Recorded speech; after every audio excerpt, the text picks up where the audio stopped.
Hi, I'm Anisia, and today's webinar is about how to make the right business decisions with a special focus on a new ethical approach to corporate social responsibility. A few words about me. My name is Anisia Bucur. I'm currently in the Department of Management on the Masters in Public Management and Governance. And my academic and professional interests lie at the intersection of public policy, regulatory affairs, environmental issues, as well as public policy and management. Upon graduation, I'll be an incoming analyst in compliance and regulatory affairs in the financial services. So today's presentation is about using research in ethics to inspire our actions.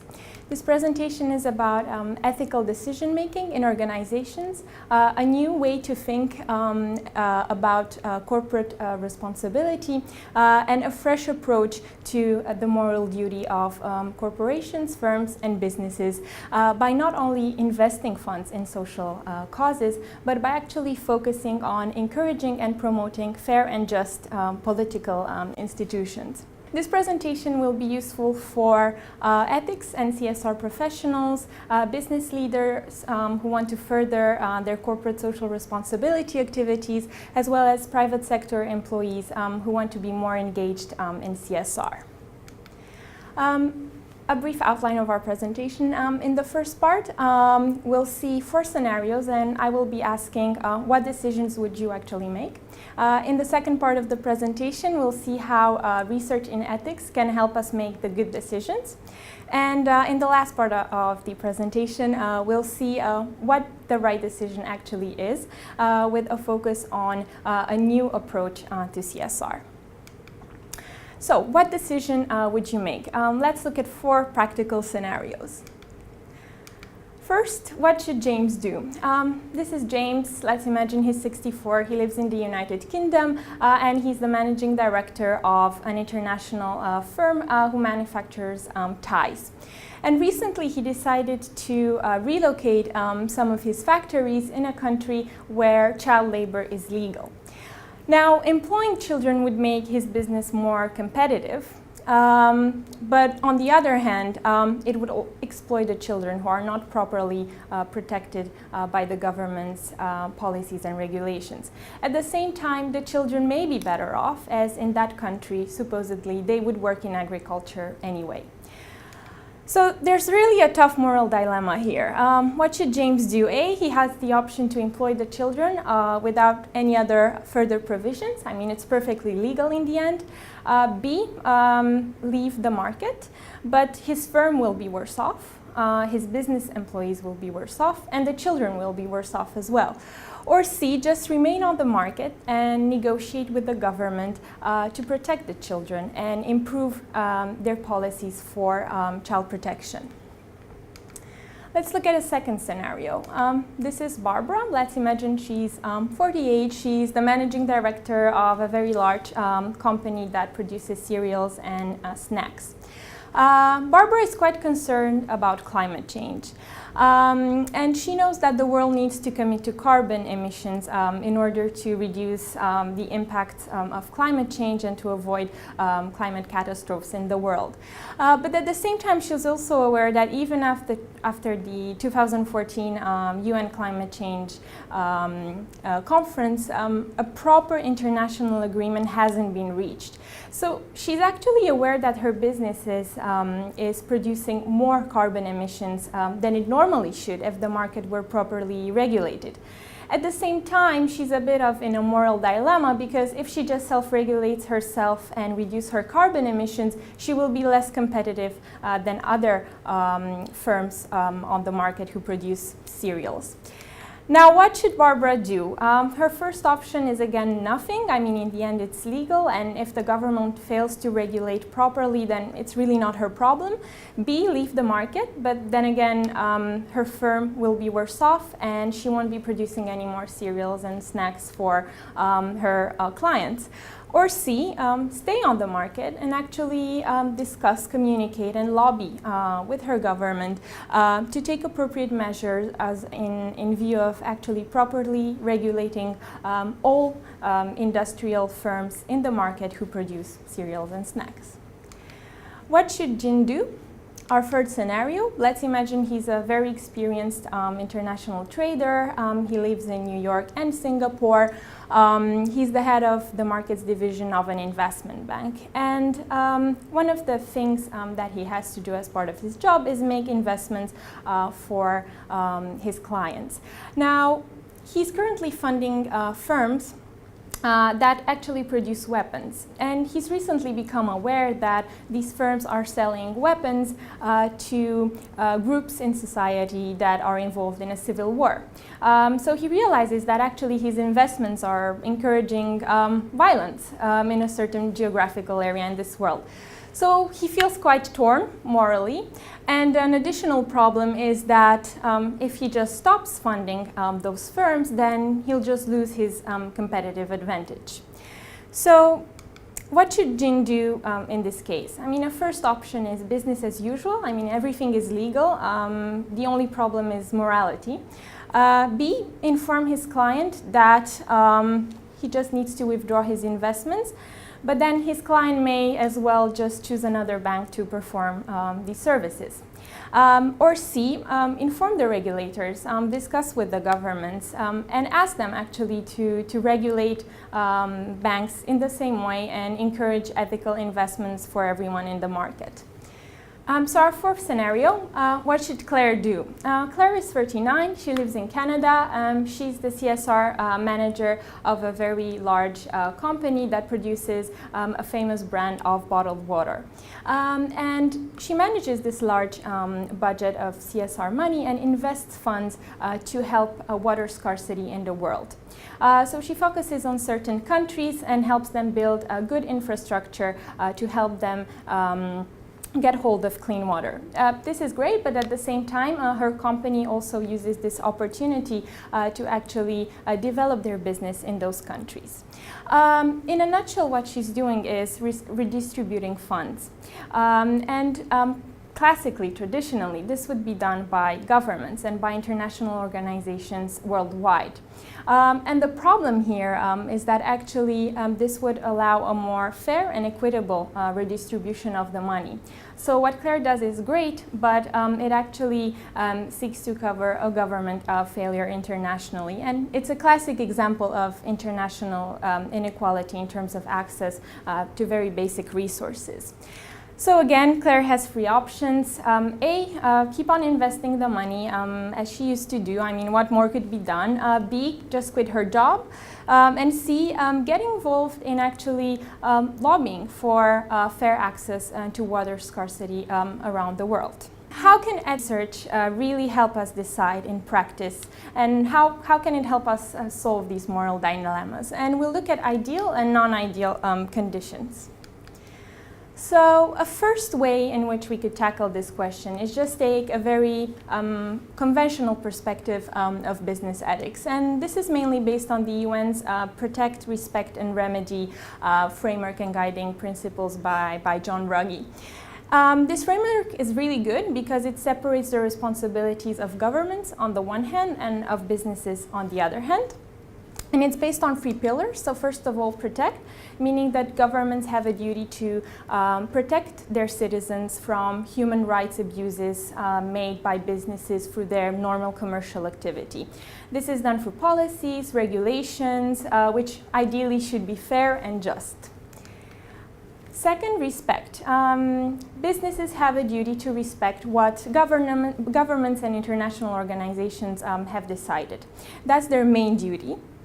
And three, remedy. Both governments and businesses have a duty to ensure good mechanisms to remedy problems and harms that come as a consequence of their commercial activity. So this is what ethicists would call ideal conditions, because in this case, governments create the perfect frameworks, and all that the businesses need to do is actually respect these frameworks. But what if government protection isn't actually ensured? And this is what our four scenarios have in common, is that our four imaginary characters who are facing moral dilemmas are actually under non-ideal conditions. If you remember, in James's case, the country who hosted his manufacturing company didn't have effective regulations to protect children from working. In Barbara's case, international agreements actually failed to regulate environmental issues properly. In Jin's case, national regulatory bodies failed to make appropriate frameworks for ethical investments. While in Claire's case, actually international organizations weren't doing a very good job at redistributing international funds to help people avoid water scarcity. And this is what philosophers would call non-ideal conditions. So why should businesses care?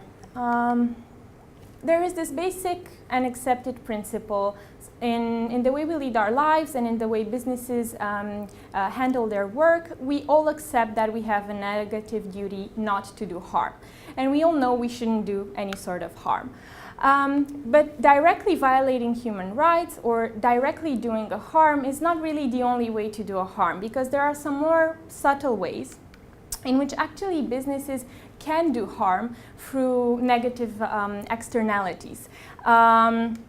If we remember Barbara is a perfect example for a negative externality. Her company is producing cereals and snacks, but at the same time she's aware that the market is not properly regulating her carbon emissions. So she's really torn because she knows that her normal commercial activity, she's not doing anything special, but the carbon emissions that her business produces will create a negative impact on people on the long term.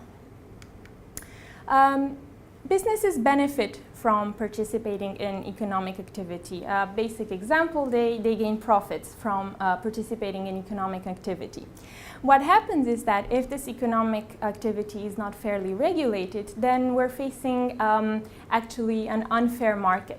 And participating in an unfair market, knowing that you benefit from it, only perpetuates this unjust arrangement. So by perpetuating a harmful system, then businesses indirectly do harm as well. But as we've seen earlier, businesses have a duty not to harm, and actually any person has the duty not to harm. So this is why businesses do have a duty to promote fair institutional arrangements, and this is why they should actually care. So what is the right thing to do? And we'll focus here on a modern view of CSR. The morally sound thing to do for businesses is to actually promote just frameworks, just markets, and just and fair institutions. In order for a business not to do harm, it has two options. Either leave the market, just withdraw from economic activity, or help to promote just governments that ensure that they can grow their business ethically and sustainably. Withdrawing from economic activity actually in the grand scheme of things isn't that harmless, because once a company withdraws from economic activity, the business is affected, the employees, all the stakeholders, even the community and the consumers are affected. So it's not a very neutral and harmless activity. So a step-by-step moral and ethical analysis, like the one we've done, leads us to the response that actually in our four scenarios, a moral response would be C. And this is how two corporate social responsibility models actually emerge. The traditional one is mainly based on self-regulation. A lot of businesses are aware that government can't solve anything, and a lot of companies are doing quite a lot to actually solve social problems. But it's mainly for a traditional approach. So what they're doing is integrating good practices in their business model and focusing on satisfying their stakeholders, investors, communities, employees, consumers. And what happens is that traditionally firms take a part of their profit and redistribute it towards social causes. But this doesn't actually address the root cause of problems in the system. It just alleviates some of the problems. A modern perspective would actually focus more on promoting fair regulation.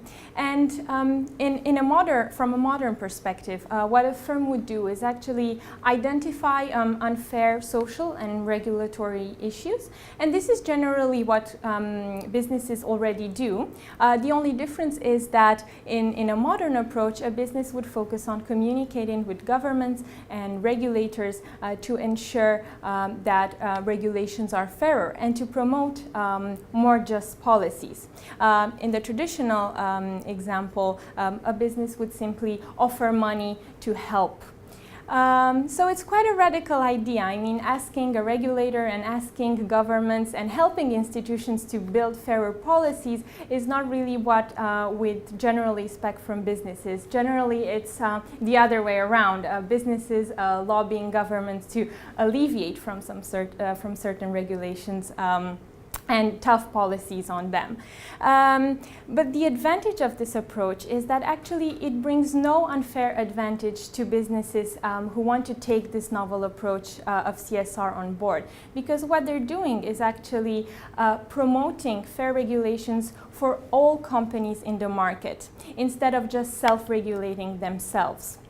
Another option is to build partnerships with other similar businesses and try to develop a CSR strategy that is based on promoting fair social and political institutions.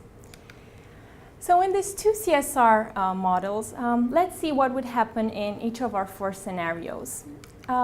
In the traditional model, James would probably invest money to build schools for children in the community where he located his new manufacturing site.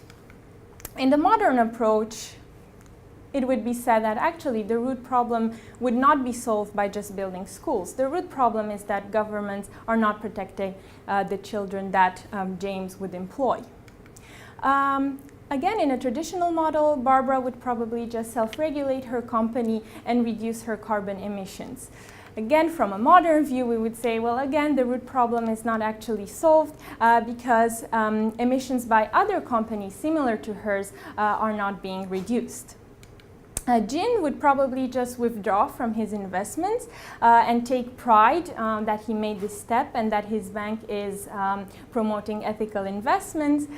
But again, his client might just as well work at another bank. So the root problem is still not addressed. There is no proper market regulation for ethical investments.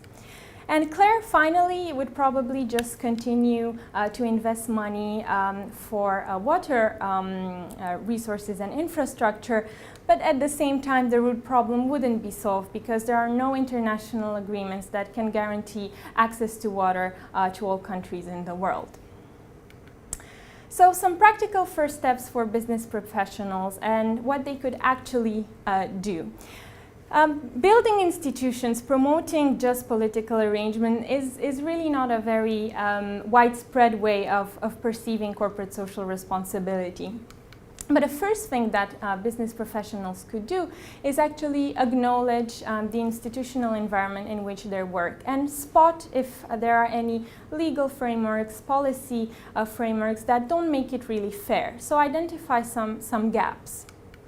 And two, consider how the internal policies of the firm itself could actually inspire the promotion of fair institutions.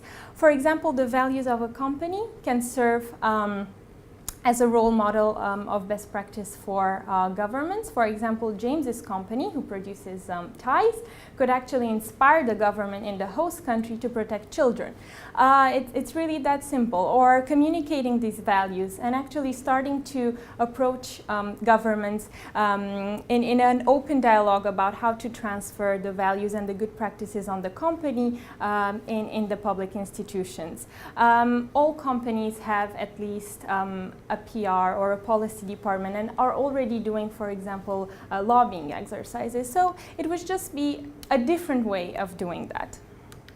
And three, engage directly with the institutions and with political actors. Of course, this does not mean that a business should have this burden on its shoulders alone and that it should become a specialist in policy solutions, but it just means that it should communicate what values it promotes.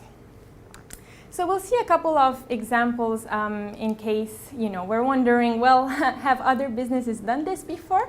And actually the answer is yes. For example, in 1977, in apartheid era South Africa, a lot of American companies had subsidiaries in South Africa. So what happened is that they committed to signing a voluntary agreement to fight discrimination and racial exclusion. By 1985, 112 out of the 250 companies in South Africa actually signed a more amplified chart to actively fight discrimination. So this is just an example of how businesses can work at the root of the problem. Another example, Norwegian oil company with operations in Venezuela, it's called Statoil, supports a UN program that trains judges and also public defenders by offering them a grounding in human rights protection.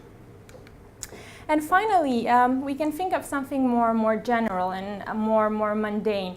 Most multinational companies have anti-corruption policies that deal with governments in host countries. And actually, the internal regulations within the firm sometimes don't really overlap with the host country. So it's by these just common things that firms do that they can help inspire and encourage and promote just institutions. So to conclude, some key points. This webinar can allow us to answer the question, what is the duty of business professionals who are faced with unjust or unfair institutional and political environments in their day-to-day commercial activity, whether nationally or internationally? And the answer that research in ethics can offer to us is that actually businesses who want to make ethical decisions should help and promote just political institutions, not just transfer funds or offer money to alleviate some of the consequences of bad governance. It's a fresh way of perceiving CSR. Again, it's not just about investing money, but building and promoting institutions. And finally, although novel and although quite challenging, it is equally very empowering for business professionals who want to do the right thing and who want to take more ethical steps and making the right decisions for their business. If you'd like to consult some sources and further readings, I would recommend this list. Thank you very much for watching the webinar, and if you wish to get in touch about the topic of the presentation, you can contact me via LinkedIn or my LSE email address.